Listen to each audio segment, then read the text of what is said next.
The power of attorney that dictated a man's fate lay coldly on the glass table, and the prestigious Dr. Emily took exactly 30 seconds to pass judgment on the rest of her biological father's life.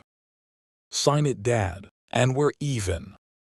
She hissed those words with all the bitterness of a deeply wounded child, completely unaware that her blade of pride had just pierced the heart of the greatest man in the world. Some family tragedies don't erupt with gunfire. They begin with silence, with blind prejudices scabbed over by time. Everything began to fracture when the rusted 1998 Ford F-150 pickup truck screeched to a halt in front of the perfectly manicured lawn of the Victorian mansion, located in one of Boston's most expensive suburbs. Its appearance was out of place, pathetic, and an eyesore among the neighborhood's sleek Teslas and BMWs. From the vehicle stepped Arthur, the 64-year-old former long-haul truck driver, wearing a frayed flannel shirt, walked with a limp from chronic knee arthritis and a hacking cough from asthma. He had traveled thousands of miles to visit his daughter, Dr. Emily, a brilliant surgeon living the perfect American dream with her successful investment banker husband, Mark. However, what awaited him was not a warm embrace. That evening's dinner took place in a stifling atmosphere, wrapped in a veneer of sharp, cold American politeness. Mark took a sip of his Pinot Noir, his eyes failing to hide his disgust, as they swept over his father-in-law's motor oil-scented sleeves, and dropped a casual remark, "Your truck parked out there. The neighborhood association will probably send a complaint letter soon. It ruins the overall landscape." Emily sat there, lightly picking at the salmon on her plate with her fork. Instead of speaking up to defend her father, she chose silence. Deep down, Emily saw Arthur's presence as an ugly scar exposing a past she always wanted to deny. When looking at Arthur, Emily didn't see a father. She only saw an irresponsible man who had abandoned his family. She was convinced that she had earned her Harvard medical degree and her current lofty status entirely thanks to an anonymous scholarship and her own grueling efforts. Her father, a truck driver, hadn't shed a single drop of sweat for that success. The peak of cruelty occurred on a cold, rainy Thursday afternoon. Mark and Emily invited Arthur to sit down at the glass table in the living room. On the table was not tea or cake, but a glossy folder. "Dad, your knees and respiratory illness have been really bad lately," Mark began with a professional tone, as if closing a real estate deal. "We found a high-end retirement community, Sunset Pines Assisted Living. They have 24/7 medical services. Moreover," Mark pushed the durable power of attorney document toward Arthur, "if you sign this, I can help you sell the log cabin in Montana to cover the nursing home costs and put the assets into a trust to avoid tax issues." Arthur was stunned. His calloused hands, covered in chapped scars from the freezing cold, trembled slightly. He didn't look at his son-in-law, but directed his cloudy, exhausted eyes toward his daughter, waiting for a word of defense. But Emily leaned forward. Her eyes were flooded with resentment and the pain that had been bleeding for 14 years. "You don't need to look at me like that," Emily said, her voice cracking. "Do you remember the day Mom's ventilator beeped for the last time? I held her hand in that cold hospital room, calling you dozens of times. And where were you? You were hugging the steering wheel on some damn highway in Texas, instead of being by your wife's side." The atmosphere thickened. Arthur's breathing hitched, his chest tightening, but Emily didn't stop. She unleashed upon him the harshest judgment. "And what did you do after the funeral? You immediately sold our only house. You took that money, bought that giant truck, and ran away. You left me alone to manage massive tuition fees and sleepless nights crying because I missed Mom. You bought that cabin in Montana with the money from selling our house to escape responsibility, to be free on your own. Tears welled up in the corners of Emily's eyes, but she gritted her teeth and wiped them away. She pushed the power of attorney toward him, her voice hardening. I did everything myself to get to where I am today. Without a single cent from you, without a single comforting hug. That cabin will be sold to pay back what you owe Mom and me.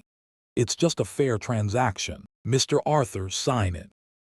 The accusation was like thousands of surgical scalpels plunging straight into the old father's soul. There was no resistance. True to the manner of a quiet American man, one accustomed to shouldering all storms silently, Arthur chose to swallow his unjust suffering. A father's pride did not allow him to recount how he had sold his blood and his entire life in exchange for her white coat. He stared into the void, his Adam's apple bobbing with difficulty. Finally, he slowly stood up, his knees letting out painful cracks.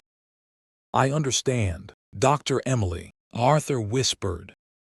The way he used her professional title instead of calling her daughter made Emily's heart involuntarily skip a beat, but her stubbornness quickly choked it out. That night, the temperature in Boston dropped below freezing. While Emily was deep in sleep, the loud diesel engine of the F-150 echoed outside the driveway, then gradually faded into the freezing night. The next morning, the rusted pickup truck was gone. Arthur had left without signing any papers. In the guest room, the only thing he left behind on the pristine white bedsheets was an old cardboard box. The prestigious Dr. Emily stood coldly at the threshold, unaware that the things lying at the bottom of that cardboard box were about to tear her heart apart, shatter all her prejudices, and redefine her entire existence in this world. Morning in Boston began with a drizzling rain. The dreary gray drops slid down the soundproof glass windows of the mansion, opaque and cold. Emily stood in the kitchen, blankly watching the coffee foam dissolve in her expensive porcelain mug. Last night, she hadn't slept well at all. The loud diesel engine of the rusted Ford F-150 still seemed to echo in her ears, slashing a deep gash into the quiet night of the upscale neighborhood. Arthur was gone. He left exactly the way he had walked out of her life years ago, quietly, without a word of farewell, without an explanation. Is he gone? Mark's voice rang out from the stairs, pulling Emily from her thoughts. He walked down in a crisp Tom Ford suit and a silk tie, looking as perfect and pragmatic as every day. Mark glanced at the empty space in the drive, shrugging in relief. Just as well, I told you. Old people can be very stubborn sometimes. Let our lawyer send the paperwork to Montana for him. He doesn't have the money to maintain that cabin for long. Sooner or later, he'll have to sign the power of attorney. Sunset Pines is still holding his spot. Mark stepped up to kiss Emily lightly on the cheek, then grabbed his briefcase and went to the car, leaving her alone in the spacious kitchen. Emily should have felt relieved. She had just dealt with an obstacle in her perfect life. She had reclaimed justice for her abandoned childhood years. But why? Deep in her chest was an invisible void slowly opening its mouth, swallowing her air. She set her coffee mug down and walked listlessly up to the second floor. The guest room door was slightly ajar. The room had been cleaned. There was no longer the smell of motor oil or the familiar pungent scent of Arthur's Vicks Vapo Rub. On the pristine white bedsheets, the only thing breaking the cold perfection was an old cardboard box, its corners frayed, taped up with opaque strips of packing tape. Emily stepped forward, frowning at the box. She intended to call the maid to throw it in the trash. It was probably just some junk, a few rusty wrenches, or some old clothes her father was too cheap to throw away. But then, an invisible curiosity, or perhaps an invisible bond of blood, held her hand back. She sat on the edge of the bed and slowly peeled back the tape. The scent of time wafted out. The smell of yellowed paper, the smell of pine resin, and a faint scent of lavender, her mother's favorite fragrance. The top layer of the box was a red plaid flannel shirt, frayed so much it was paper-thin, folded squarely. Beneath the shirt was an old photograph, set in a glass frame with a cracked corner. Emily picked up the photo. It was a picture of the three of them, Arthur, her mother, and Emily when she was 7 years old. In the photo, Arthur was carrying her on his shoulders, smiling radiantly, his eyes sparkling with pride. There was no trace of the weathered, silent man from last night. Emily's heart gave a slight twinge, but she brushed it off. The photo didn't change the fact that he had abandoned her and her mother. She continued digging to the bottom of the box. The next thing she touched was a very thick black leather-bound notebook, its spine peeling. Embossed on the cover were the words, "Driver's Daily Logbook." In America, all long-haul truck drivers must accurately record every hour they drive, every rest stop, every mile they travel to comply with federal safety laws. But as Emily flipped through the thin pages, blurred with grease stains and dried drops of unidentifiable shapes, she realized this wasn't just a logbook. This was the life diary of a man living in exile on the highways. She turned to a page with a date circled in red pen. May 24, 2012. That was the day Emily graduated from high school. She remembered it vividly. She had stood on the honors podium as the valedictorian, delivering a speech on behalf of the whole school. Below the stage were thousands of parents shedding tears of pride. Only the 2 seats reserved for her family were empty. Her mother was too ill to attend, and Arthur was nowhere to be found. She had cried out of self-pity and resentment in the restroom after the ceremony. Emily's trembling eyes traced Arthur's messy handwriting on the yellowed page. May 24, 2012. Unexpected blizzard in North Dakota. Interstate 90 is locked down. The radiator broke down. Outside temperature is -20 degrees. Had to turn off the engine to save the last bit of diesel. Stuck at a way station. Couldn't make it back in time for my little girl's graduation. I'm sorry, Emily. I'm sorry 1,000 times. This hazmat load is very dangerous, but if delivered successfully, the hazard pay will be $8,000. Exactly the amount needed to buy an introductory medical kit and a new laptop for you for college. I'm hugging your picture to stay warm. I'm proud of you, my future doctor. Emily's hands shook violently. The notebook almost slipped from her grasp. -20 degrees. A hazmat load. Stuck in a blizzard. While she stood on the podium, resenting him, he was facing freezing to death at some desolate way station, just to earn enough $8,000 for her future. Emily's breathing grew rapid. She hurriedly flipped through it, frantically turning the pages of the notebook.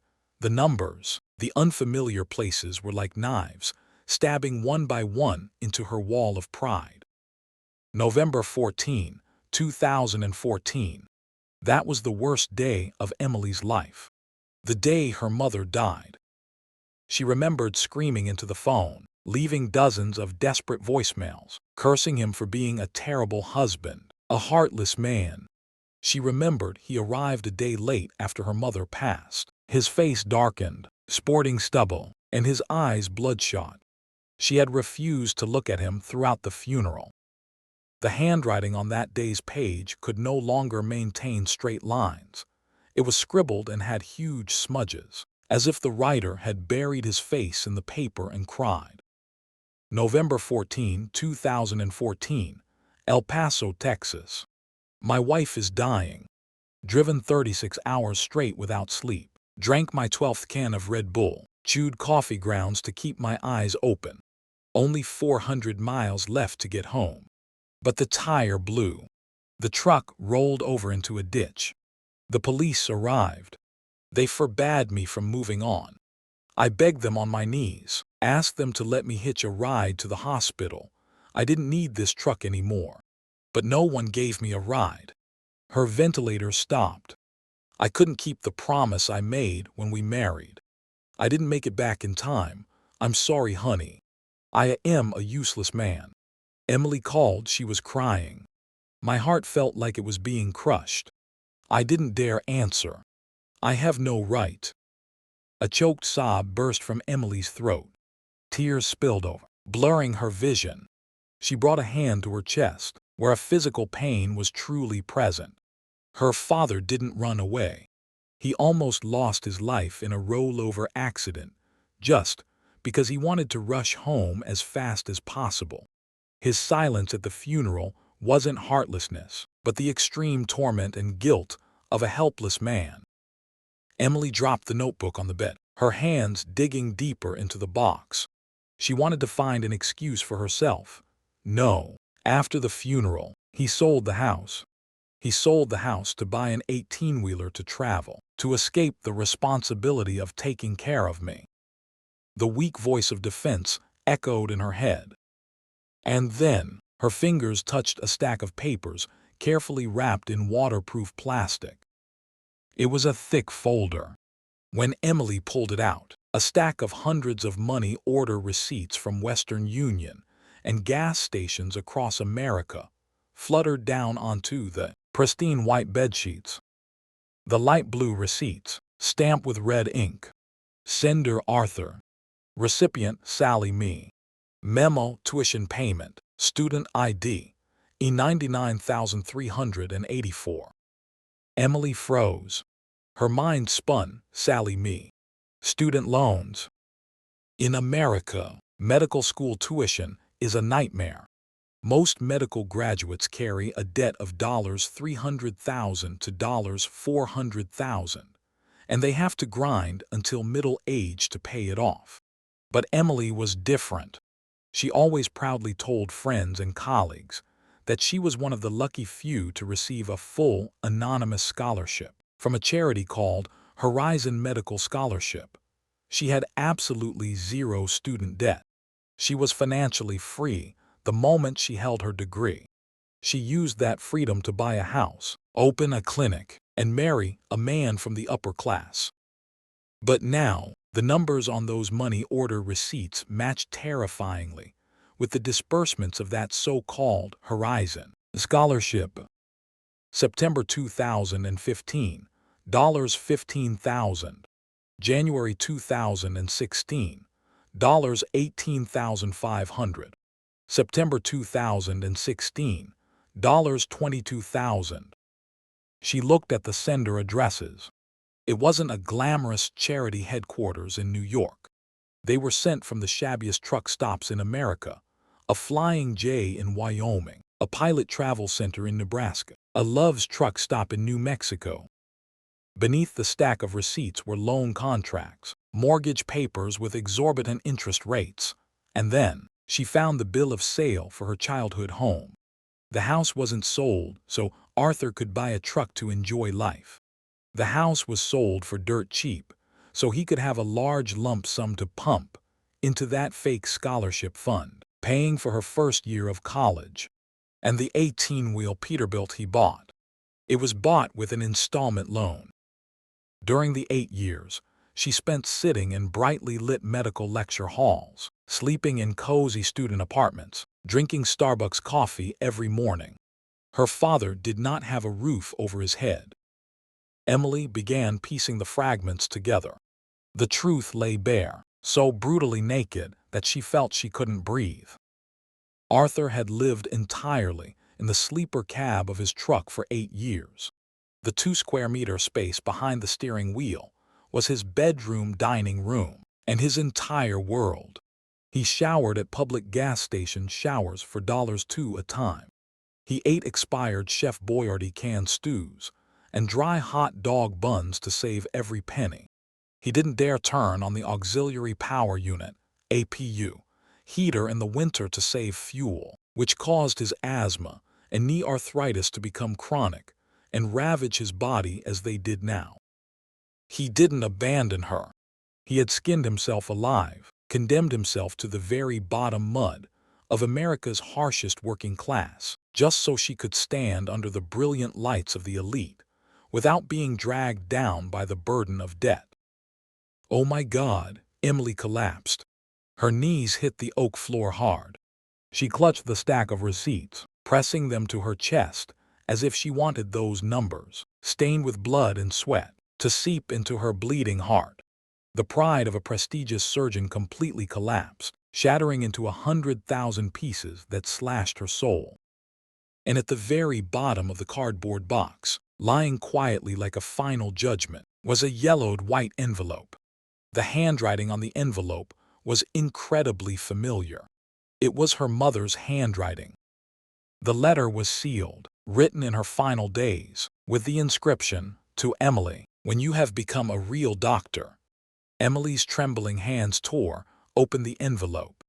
Every word of her late mother appeared, like a belated last will piercing through space and time. Emily, my beloved daughter, if you are reading this letter, it means you are wearing the white coat you always dreamed of, and your father has probably kept his promise, never to tell you the truth. I know you resent him. I know you think your father abandoned us, but Emily, the truth is our family went bankrupt when you were only 16. The money for my cancer treatments drained everything. Your father had to sell our small family business to pay off the medical bills. When you said you wanted to attend medical school at Boston University, your father's whole world collapsed, not because he didn't believe in you, but because he knew we didn't have a single cent. In this country, dreams are sometimes priced with debts that haunt you to death. Your father is an incredibly proud man, but for you, he was willing to throw away all his dignity. He knelt down and begged me to agree to a crazy plan. He decided to sell this very house right after I died by a truck and haul freight cross-country. He set up a phantom scholarship fund through a small law office so you could receive the money without feeling guilty or burdened. I argued with him. I told him that by doing this, you would hate him for the rest of your life, thinking he sold the house to run away. Your father just smiled sadly and said, "I'd rather have her hate me than have her study while washing dishes late at night, or give up her dream of holding a scalpel just because of money. The resentment will make her stronger. As long as she flies high, I can be the villain on the ground." Emily, your father is not an irresponsible man. He is not perfect. He is gruff, uneducated, and doesn't know how to express his love with sweet words. But he used his own life and his old age as a ladder for you to step on. Don't be angry with your father. Don't abandon him when he is old and weak. Love him for my share as well. The final part of the letter felt like a lethal punch straight to Emily's mind. She gasped for air, feeling as if someone was gripping her throat. The room seemed to spin. The images from yesterday crashed back into her mind. What did she say to him? "You took away my childhood home." No. He sold it to buy her future. "You bought the cabin in Montana to escape the world." No. That was the only cheap shelter he could afford after 12 years of drifting in a truck, when his body was completely depleted of vitality. We're even, how ironic. She thought she was dispensing pity by locking him in a nursing home, while her entire perfect existence, every brick in this mansion, every button on her white coat, was paid for with his sweat, tears, and health. Emily let out an agonized scream, the gut-wrenching cry of a child realizing she had just personally crucified the one who sacrificed everything for her. She buried her face in her hands and sobbed uncontrollably. Tears soaked the blurred receipts. Regret surged like a tsunami, crushing all reasoning, all pride, all the achievements she had ever been proud of. She had blindly let material vanity, the brainwashing of a society that judges people by their outer shells, and the whispers of her pragmatic husband cloud her eyes. She had pushed her great father out the door in the middle of a cold winter night, with a piece of paper demanding the sale of his last meager asset. Emily sprang up. Her eyes were bloodshot, her hair disheveled. She wiped her tears, hastily stuffing the notebook, the receipts, and her mother's letter back into the box. She couldn't stay here another second. The party of illusions was over. It was time for her to go find her father. Find the truth. At all costs, before it was too late. The Sunset Pines nursing home brochure on the table was swept off onto the floor and trampled under her heel as she rushed out of the room. The front door of the mansion swung open. Mark walked in, taking off his designer overcoat and draping it over the stair railing. He had come home earlier than usual to retrieve a forgotten file. "Emily, are you still home?" Mark called upstairs when he saw his wife's shoes still by the door. "I just spoke with the lawyer. They said if your dad doesn't sign voluntarily, we can file for a court-appointed conservatorship based on his health condition. It'll take a bit of time, but it's a guaranteed win." Mark's pragmatic, slick voice suddenly fell silent when Emily appeared at the top of the stairs. She walked down, her eyes swollen and bloodshot, both hands tightly clutching the old cardboard box to her chest, as if it were her own life. Stripped of the proud, cold demeanor of an elite female doctor, Emily now looked battered and shattered. "What's wrong with you? Did one of your patients die?" Mark frowned, stepping forward to touch her shoulder. Emily took a step back, dodging her husband's touch. She slammed the stack of light blue money order receipts and her mother's letter onto the glass table in the living room, pieces of paper scattered across the polished surface. "Look, Mark. Look closely," Emily said, her voice hoarse and trembling. "That is the price of the empire you are always so proud of. That is the reason I didn't carry a single dime of student debt when I married you." Mark picked up a few receipts. His eyes skimmed over the numbers, then over Emily's mother's letter. A flicker of surprise crossed his eyes, but it was quickly extinguished by the cold, logical thinking of a real estate dealer. He set the stack of papers down, sighing calmly. "Wow, I didn't know he did that. That's genuinely surprising." Mark shrugged, "But Emily, this only proves one thing. He fulfilled his responsibility as a father. He paid for your education, great. So he doesn't owe anything. Mortgaging the cabin in Montana to buy shares in your clinic is even easier now. He dedicated himself to your future, so now using his assets to maximize the return on investment is just following his wishes anyway." Emily was stunned. Her heart felt as if someone had thrown it into an ice bunker. She looked at the man she had shared a bed with for the past 4 years, feeling he was as alien and repulsive as a cold-blooded monster. "What did you just say?" she hissed, tears welling up again. "My father lived for 12 years in a 2-square-meter truck cabin. He gnawed on dry bread and endured -20-degree cold so I could have today. And your first reaction upon learning the truth is, maximize the return on investment." "Emily, be rational." Mark began to lose patience, his voice hardening. That was his choice. Nobody pointed a gun at his head and forced him to sleep in a truck. Parents making sacrifices for their children is normal. We are living in the present, not the past. He's old and full of illnesses. Putting him in Sunset Pines is the best solution. You're letting your emotions control you, doctor. A few hours ago, Emily herself had exactly the same thoughts as Mark. She too had measured love and responsibility with cold, clear-cut calculation, but now, those sweat-stained receipts and her mother's letter had slapped her awake. She realized a cruel truth. Mark had never loved her. He only loved the label Harvard surgeon, loved her debt-free financial freedom, loved the upper-class veneer she provided. He was exactly like the Emily of yesterday, a blood-sucking leech dressed in a luxurious suit, draining the lifeblood of a miserable father, only to discard him when he was no longer useful. Emily took a deep breath. Suddenly, the chaos in her head vanished, giving way to a terrifying stillness.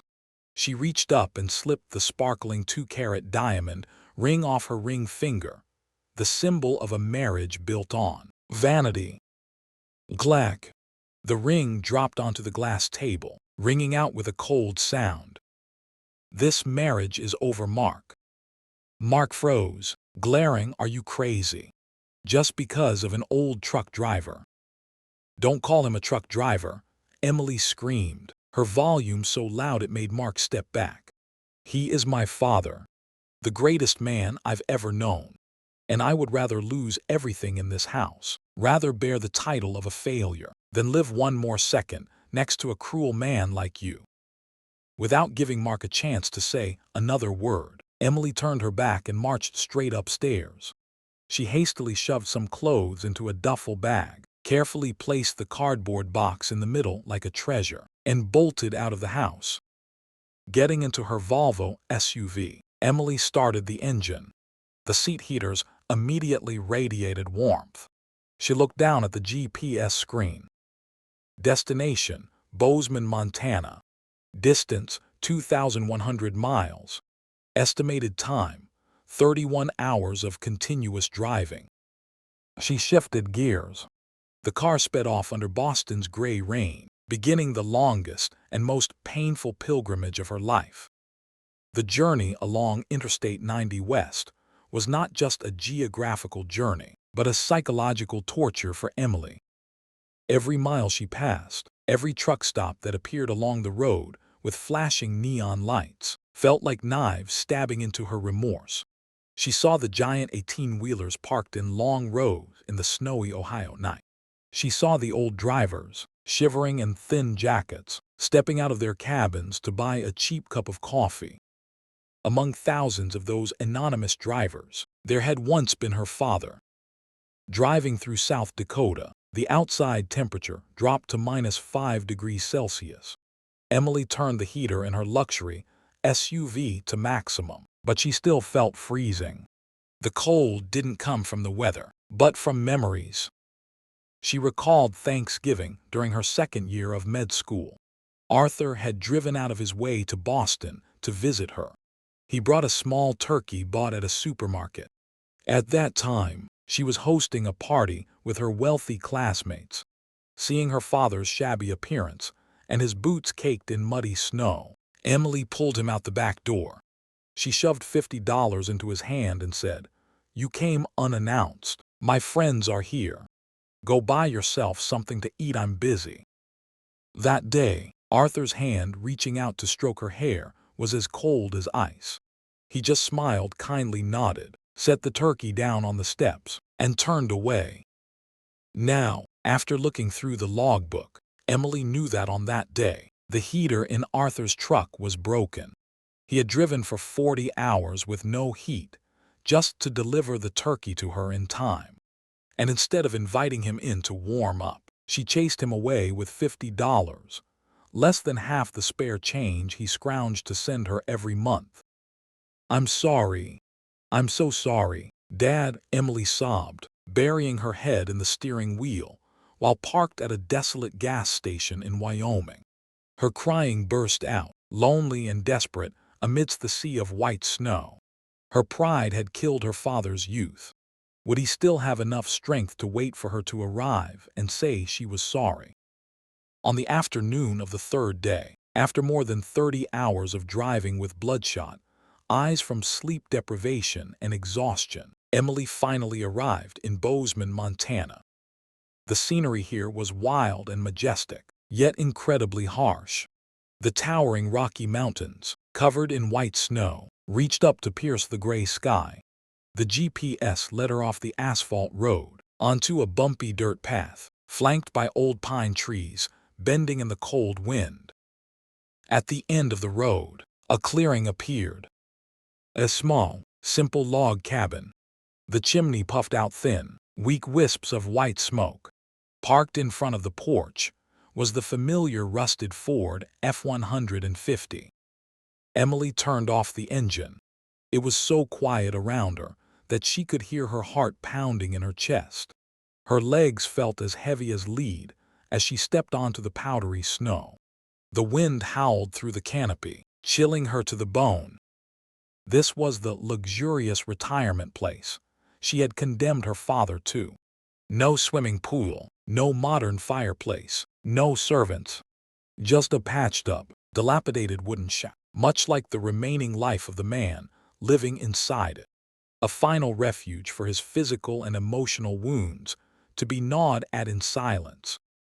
Emily stepped onto the creaky wooden steps, clutching the cardboard box tightly in her arms. The rustic wooden door was closed in front of her. The hand wearing the expensive Rolex watch trembled as she raised it, hesitating midair. Fear, shame, and absolute remorse. Did someone who had once pierced her father's heart with the most toxic words, did a child who had discarded the man who gave her life in exchange for a nursing home brochure, still deserve to knock on this door one more time? Part 4. The boundary between love and freedom, healing and conclusion. Emily took a deep breath, the freezing air of the Rockies flooding her lungs, stinging sharply. Her heart pounded as if it would burst.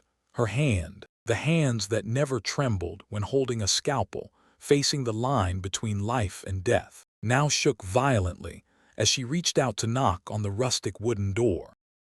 Knock, knock. Time seemed to stand still. The wind howling through the old pines seemed to fall silent. A few seconds passed, feeling as long as a century. Then, the sound of limping footsteps echoed from inside, and the latch clicked open. Arthur stood there. He was wearing an old, frayed hand-knit sweater, with a quilted vest over it, holding an enamel mug of steaming black coffee. Surprised by his daughter's appearance, his cloudy, exhausted eyes widened. He let out a slight dry cough, but before he could speak, thud! Emily dropped to her knees on the cold, powdery snow in front of the porch. Her expensive cashmere coat sank into the muddy snow, but she didn't care. With both hands, she lifted the old cardboard box to her chest, like a sinner presenting her own death sentence. Her tears fell freely, bursting into agonizing sobs. "Dad, Dad, I'm sorry." Emily's voice was bitterly choked and broken, tearing through the quiet space of the desolate mountains. "I know everything. Mom wrote me a letter. The logbook. The receipts. Oh my God, why did you do that? Why didn't you tell me? Why did you let me say those cruel things? I am a despicable daughter." Arthur looked at the box in his daughter's hands and let out a long sigh. There was no anger in his eyes, nor the triumphant look of someone who had just been vindicated. Instead, there was only a profound sadness. He set the coffee mug down on the step and slowly bent over. His rough, calloused hands, with fingers deformed by arthritis, supported Emily's shoulders, pulling her up. "Stand up, Emily. The snow and ice in Montana aren't good for a surgeon's knees," Arthur said, his voice deep and soothing, carrying the strange calmness of an American man who had weathered too many storms. "Come inside, child. The fireplace is warm." Inside, the cabin was small but extremely tidy.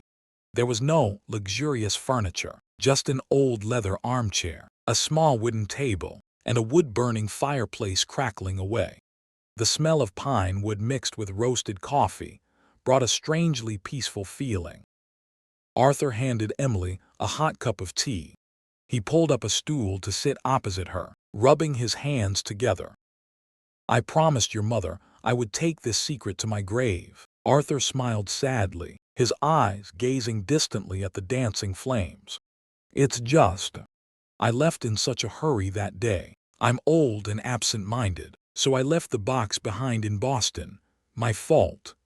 "Don't say that, Dad," Emily sobbed, gripping his cold hands tightly. "For 12 years, you slept in that damn truck.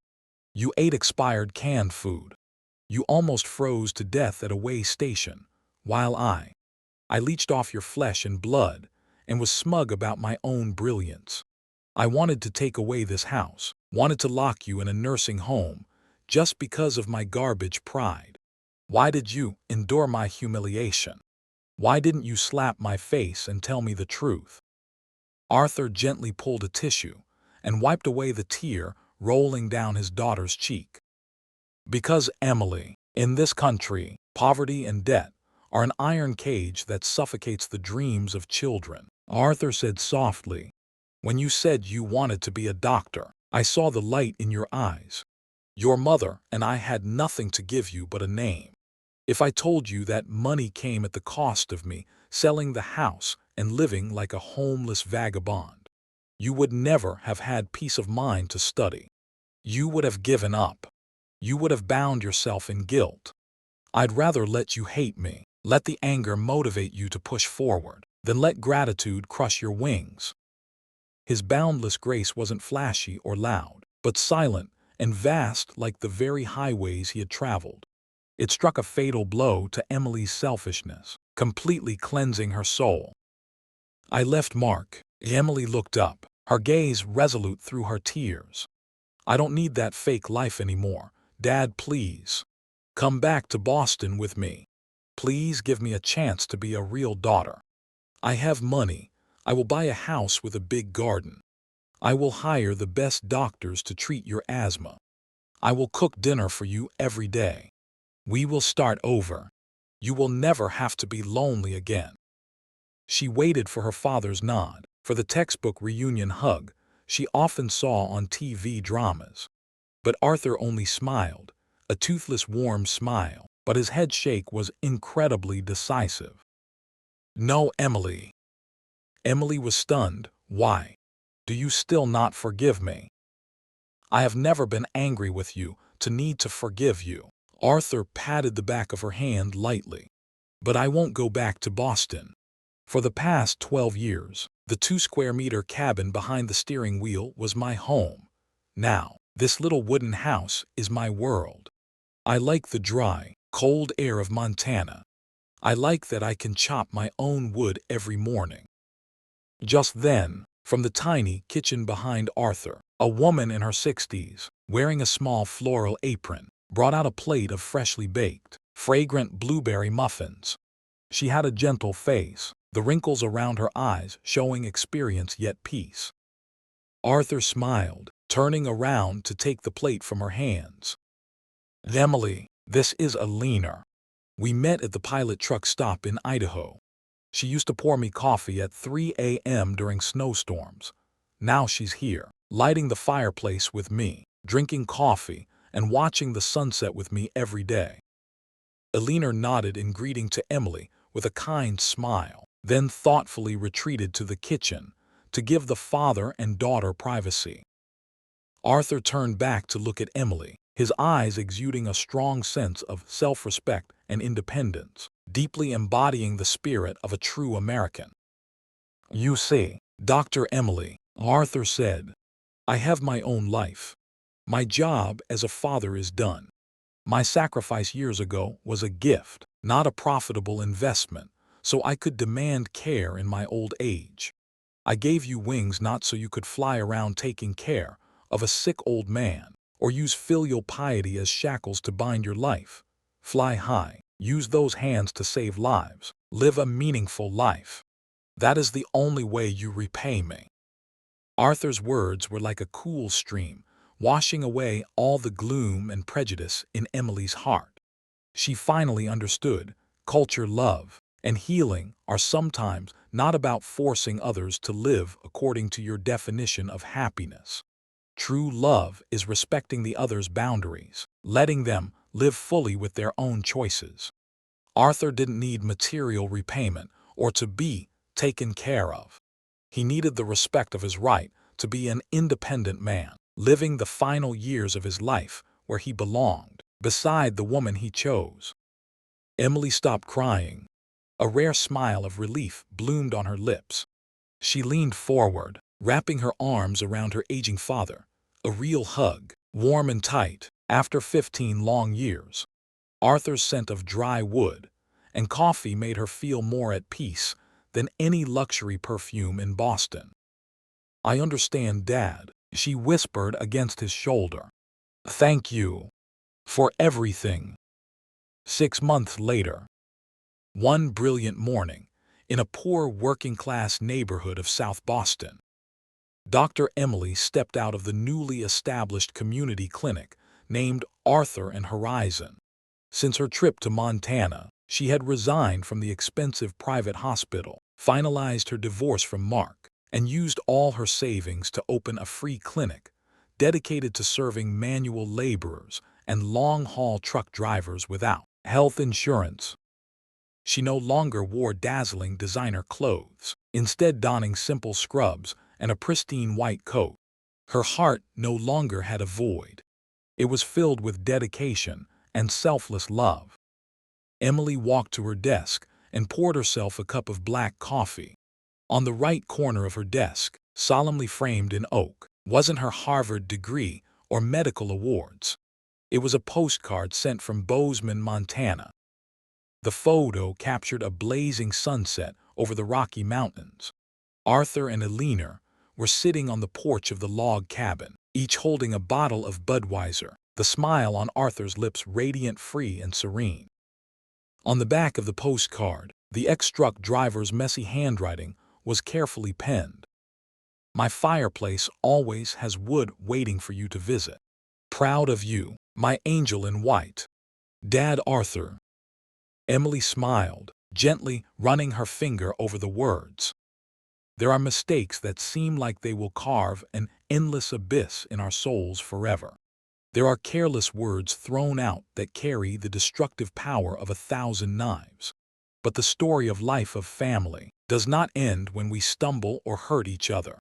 It only truly closes when we bravely discard our pride to look deeply into the hidden pains, to understand, and to utter the words "I'm sorry, I love you, Dad," before time shuts the door of opportunity. Healing is not about returning everything to its original state, but from those painful fragments, we build a love that is more mature, more forgiving, and more respectful of each other's boundaries than ever before. Dear friends, the story of Dr. Emily and her father Arthur has concluded, but perhaps its echoes still resonate deeply in the hearts of each of us. Sometimes, the greatest love is hidden beneath the roughest, most callous, and silent exteriors. Our parents, especially our fathers, are often not good at speaking eloquent words. They love us with sweat dropped in silence, with the burdens they voluntarily shoulder in exchange for a sky of freedom for us. And sometimes, the boundaries of adulthood they set at the end of their lives are not rejection, but the final lesson on independence and mutual respect. This life is too short to harbor misunderstandings, and time never waits for the hesitation of an apology. Embrace your parents, say words of love, and listen to their untold stories before the empty chair in the house forever remains unoccupied. If today's story touched your heart or reminded you of a loved one in your life, please leave a like as a token of empathy sent to the silent fathers and mothers out there. Don't forget to share this story with your family friends or send it to your own parents and children. Who knows, your single share today might become a bridge that heals a wound, helping someone bravely pick up the phone and speak words of love before it's too late. Please subscribe to the channel so we can continue to sit together, sharing humane and healing stories in our next videos. Thank you for listening with all your heart. Wishing you and your family peace, happiness, and that you never have to say "if only." Goodbye and see you next time.